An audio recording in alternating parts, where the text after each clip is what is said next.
August 1, 2021, ang araw na officially na nag-out si Raymond Gutierrez.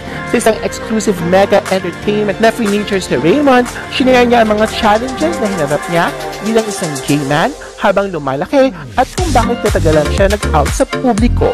Sinabi niya na ang bullying ay isa sa mga main reasons kung bakit hindi niya nagawa noon na mag-out bilang gay.